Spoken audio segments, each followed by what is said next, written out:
स्वागत है प्यारे बच्चों। आज हम 9वीं कक्षा के हिंदी विषय का 5वां पाठ जूलिया इसका अभ्यास करेंगे। इस पाठ के लेखक का नाम है अंतोन चेखव। इनका जन्म 29 जनवरी 1860 तागानरोग रूस में हुआ और मृत्यु 15 जुलाई 1904 को हुई। बच्चों, थोड़ा सा लेखक के बारे में जान लेते हैं। महान रूसी साहित्यकार अंतोन चेखव प्रसिद्ध कथाकार और नाटककार थे। उनकी कहानियों में सामाजिक कुरीतियों का व्यंग्यात्मक चित्रण किया गया है। इनकी प्रमुख कृतियाँ हैं a dreary story, the wife उपन्यास, Anna on neck, a bad business, the bird market, old age, Grisha आदि कहानी, इवानोव, द चेरी आर्चर्ड आदि नाटक। अब बच्चों, थोड़ा सा पाठ के बारे में जान लेते हैं। यह एक एकांकी है।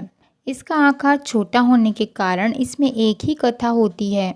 इसकी कथा व संवाद आदि से अंत तक रोचक और आकर्षक होते हैं।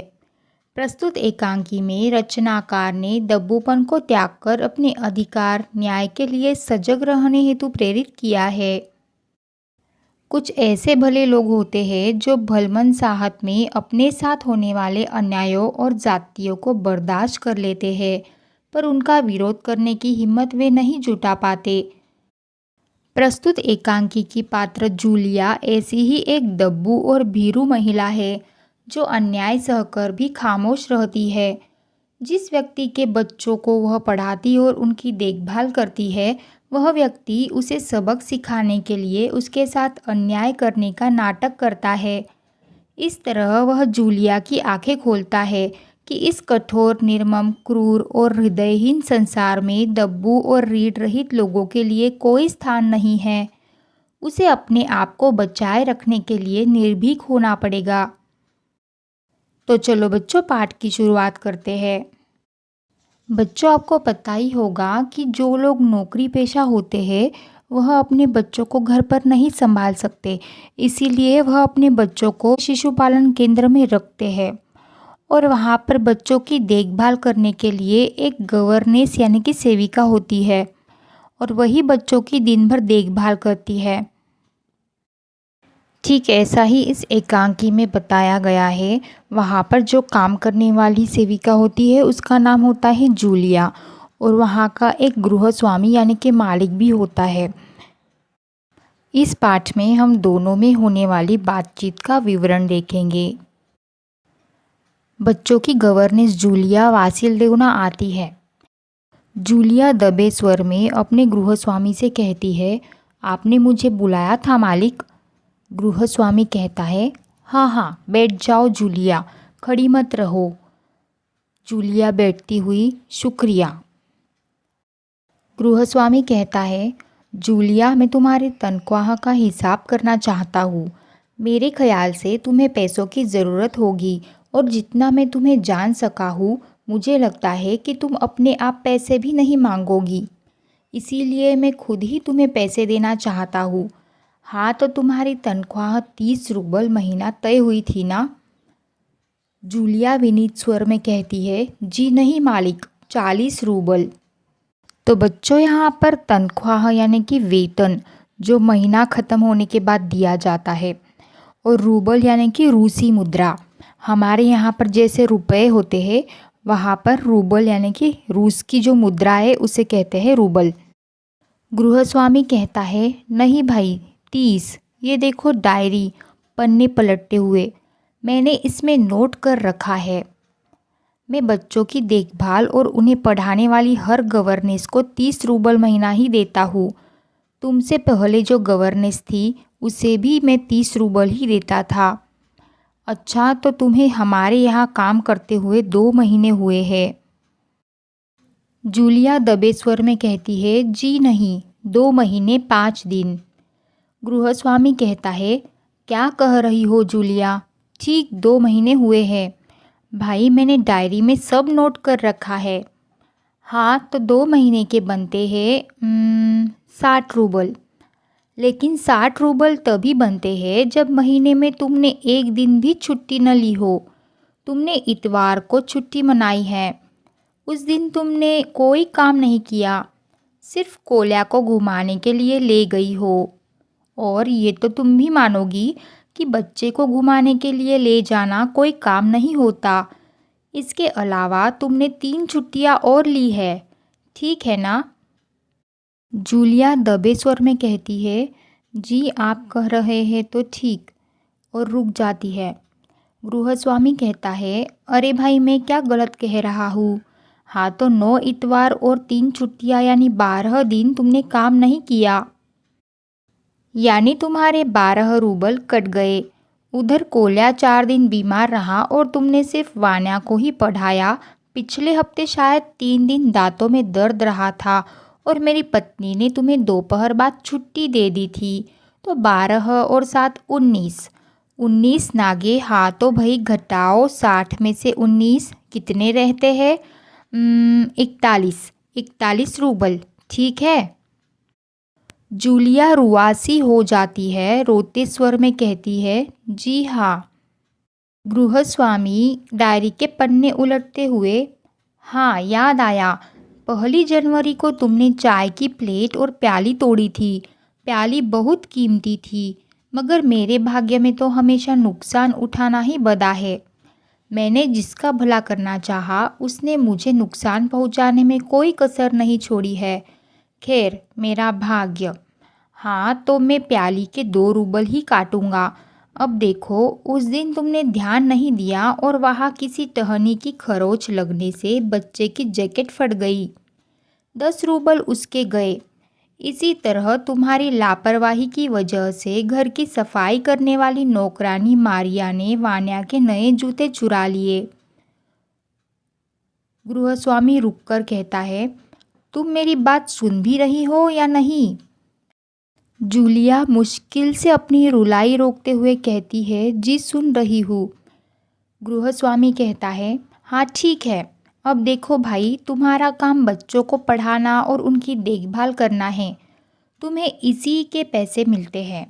तुम अपने काम में ढील दोगी तो पैसे कटेंगे या नहीं? मैं ठीक कह रहा हूँ ना? तो जूतों के 5 रूबल और कट गए। और हाँ, 10 जनवरी को मैंने तुम्हें 10 रूबल दिए थे। जूलिया लगभग रोते हुए कहती है, जी नहीं, आपने कुछ नहीं। आगे नहीं कह पाती। गृहस्वामी कहता है, अरे मैं क्या झूठ बोल रहा हूँ? मैं डायरी में हर चीज़ नोट कर लेता हूँ। तुम्हें यकीन न हो तो दिखाओ डायरी। डायरी के पन्ने यूं ही पलटने लगता है। जूलिया आंसू पोंछती हुई, आप कह रहे हैं तो आपने दिए ही होंगे। गृहस्वामी उसे कड़े स्वर में कहता है, दिए होंगे नहीं, दिए है, ठीक है। घटाओ 27, 41 में से बचे 14। क्यों, हिसाब ठीक है ना? जूलिया आंसू पीती हुई कांपती आवाज़ में कहती है, मुझे अभी तक एक ही बार कुछ पैसे मिले थे और वो मुझे मालकिन ने दिए थे, सिर्फ 3 रूबल, ज़्यादा नहीं। गृहस्वामी जैसे आसमान से गिरा हो, अच्छा, और इतनी बड़ी बात तुम्हारी मालकिन ने मुझे बताई तक नहीं? देखो, तुम न बताती तो हो जाता ना अनर्थ। खैर, देर से ही सही, मैं इसे भी डायरी में नोट कर लेता हूँ। डायरी खोलकर उसमें यूं ही कुछ लिखता है, हाँ तो 14 में से 3 और घटा दो, बचते हैं 11 रूबल। देते हुए, संभाल लो, गिन लो, ठीक है ना? जूलिया कांपते हाथों से रूबल लेती है और कांपते स्वर में ही कहती है, जी धन्यवाद।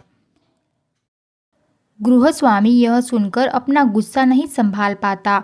ऊंचे स्वर में लगभग चिल्लाते हुए कहता है, तुम मुझे धन्यवाद दे रही हो जूलिया, जबकि तुम अच्छी तरह जानती हो कि मैंने तुम्हें ठग लिया है, तुम्हें धोखा दिया है, तुम्हारे पैसे हड़प लिए हैं, और तुम इसके बावजूद मुझे धन्यवाद दे रही हो।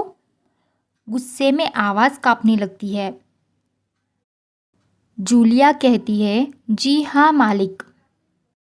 गृहस्वामी गुस्से से तुतलाते हुए कहता है, जी हाँ मालिक, जी हाँ मालिक, क्यों क्यों जी हाँ मालिक? यह सुनकर जूलिया डर जाती है और भयभीत स्वर में कहती है, क्योंकि इससे पहले मैंने जहाँ जहाँ काम किया उन लोगों ने तो मुझे एक पैसा तक नहीं दिया, आप कुछ तो दे रहे हैं। यह सुनकर गृहस्वामी क्रोध से काँप उठता है और उत्तेजित स्वर में कहता है, उन लोगों ने तुम्हें एक पैसा तक नहीं दिया जूलिया। मुझे ये बात जानकर जरा भी आश्चर्य नहीं हो रहा है। स्वर धीमा कर। जूलिया, मुझे इस बात के लिए माफ़ कर देना कि मैंने तुम्हारे साथ एक छोटा सा क्रूर मजाक किया, पर मैं तुम्हें सबक सिखाना चाहता था। देखो जूलिया, मैं तुम्हारा एक पैसा नहीं मारूंगा। जेब से निकाल कर, ये है तुम्हारे 80 रूबल। मैं अभी इन्हें तुम्हें दूंगा, लेकिन इससे पहले मैं तुमसे कुछ पूछना चाहूँगा। जूलिया, क्या यह ज़रूरी है कि इंसान भला कहलाने के लिए इतना दब्बू, भीरू और बोदा बन जाए कि उसके साथ जो अन्याय हो रहा है उसका विरोध तक न करे, बस खामोश रहे और सारी जातियाँ सहता जाए? नहीं जूलिया, नहीं। इस तरह खामोश रहने से काम नहीं चलेगा। अपने को बचाए रखने के लिए तुम्हें इस कठोर, क्रूर, निर्मम और हृदयहीन संसार से लड़ना होगा। अपने दांतों और पंजों के साथ लड़ना होगा, पूरी शक्ति के साथ। मत भूलो जूलिया, इस संसार में दब्बू और रीढ़ रहित लोगों के लिए कोई स्थान नहीं है, कोई स्थान नहीं है। तो बच्चों, यहाँ पर दब्बू इस शब्द का अर्थ होता है जो दबा हुआ होता है, जो सामने वाले से डरता है, अपनी आवाज़ उठाकर नहीं बोल सकता। भीरू इस शब्द का अर्थ होता है डरपोक। बोदा इस शब्द का अर्थ होता है मूर्ख। तो बच्चों, इस पाठ से हमें यह सीख मिलती है कि इस संसार में दब्बू और रीढ़ रहित लोगों के लिए कोई स्थान नहीं है। यानी कि लकड़हारा भी जंगल में लकड़ी काटने जाता है तो वह सीधे पेड़ को ही काटने की तलाश करता है, टेढ़े पेड़ को वह भी छोड़ देता है। यही हाल मनुष्यों का भी है। भले लोगों पर कोई भी अन्याय करने से नहीं चूकता। भला आदमी अपने भले स्वभाव के कारण छोटे मोटे अन्याय का विरोध करना उचित नहीं समझता, पर लोग इसका उल्टा अर्थ लगाते हैं।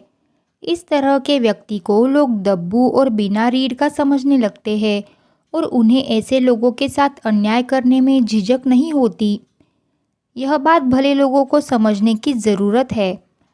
आज ज़रूरत है अपने आप को बचाए रखने के लिए कठोर, क्रूर, निर्मम और हृदयहीन संसार से अपने हित के लिए लड़ने की, शोषण करने वालों को मुँह की खिलाने की। तभी कोई संसार में सम्मान से जीवित रह सकता है। दब्बू और बिना रीढ़ के लोगों के लिए संसार में अपना अस्तित्व बनाए रखना मुश्किल है। तो बच्चों, यह पाठ यही समाप्त होता है।